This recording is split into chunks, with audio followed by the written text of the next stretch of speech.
Hello and welcome to a look at Afterburner for the Amiga, a Sega arcade original that was released by Activision and Sega. Sega made a few arcade games that were incredibly reliant on the cabinet in order to get the full experience out of them. Noticeably, Super Hang-On, Outrun, and of course Afterburner. If memory serves me, Afterburner came in 3 variations, but the big attraction was the full-size cabinet in which you were sitting in a pilot's seat, holding onto a pilot control stick and using that to guide your F-14 Tomcat, flying through various different levels, fighting off various different unnamed enemies, and trying to progress through the different levels and score a lot of points and all that kind of stuff. The gameplay of the game was incredibly simple. It was basically just a wave shooter, but the presentation of the graphics and the sound was absolutely incredible, and of course the fact that one of the main features was the fact that you could do a barrel roll in order to avoid incoming missiles, and playing in the full-size cabinet you got shaking about like crazy, and certain people didn't find that particularly enjoyable. But it was definitely the attraction, if nothing else.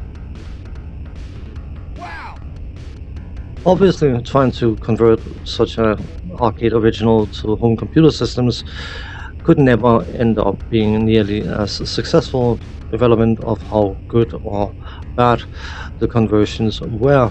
Because of course, I mean, you couldn't sell the games with a full-size cabinet. That would make the game cost an obscene amount of money. Now, it's worth remembering, of course, that Commodore was an American company, and the video standard used in that region was NCSC. But Commodore, of course, never managed to take a huge bite out of their own home market. It was because of other regions that Commodore had the success they had, but of course most of those regions were using the PAL video signal thing, meaning of course that the Amiga and other Commodore computers had 2 versions, an NCSC and PAL version, and while the differences between the 2 systems are not extensive, trying to play a PAL game on an NCSC machine or the other way around is quite a mess. But that of course also means that most of the games that were developed for the Amiga was developed outside of the US market, and even US based software companies were releasing games for the European market, because of course that was the largest market share, so that made perfect sense. But there was a bit of game development happening back home, and this game is one of those games that actually has 2 different versions, a European version and an NA or NCSC version, if you want. And to say that they are different is a mild understatement. I've just been covering graphically or video-wise even the EU version. I'll be switching over to the NA version. But the European version of Outrun features a somewhat small-ish window to watch the action taking place in. The graphics are quite chunky and quite choppy, but the pacing of the graphics is fairly decent. In the EU version, the Tomcat fires its gun automatically, and trying to hit anything with the gun is quite a luck-based system. Then you use the fire button to activate or fire off your missiles once you have a lock on to something. You can use the spacebar to increase or decrease your speed, which is another thing that was a huge component of the arcade original, because it allowed you to dodge planes from behind. Control-wise, the EU version has access to the mouse, which is a bit messy for certain people, but I mean, it is the closest you could get to analog controls back then. Soundscape, depending on opinion, was good.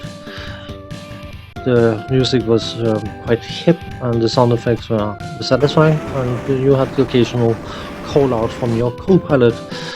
You can call him Goose if you want to, that's entirely up to you.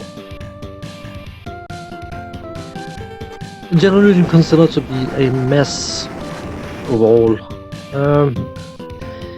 Most people would prefer to call the NCC release the better version.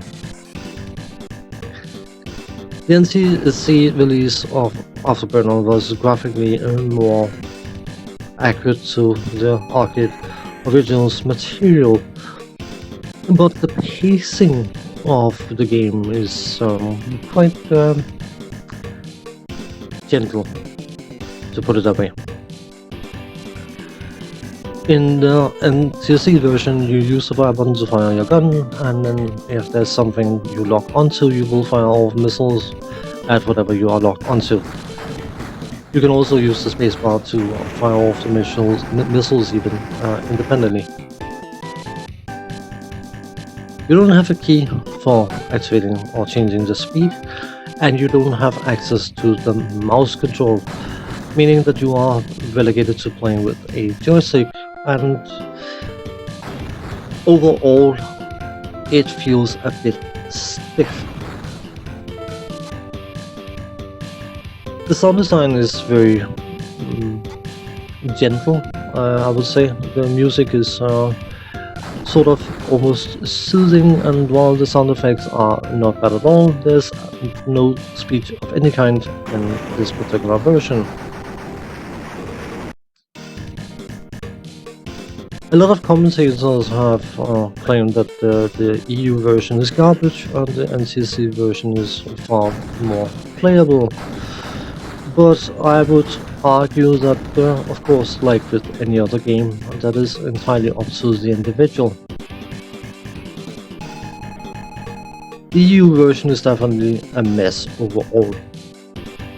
But pacing-wise, I personally prefer the much higher pace that version offers compared to the gentle walk through the park with your dog in tow that the NCC version offers.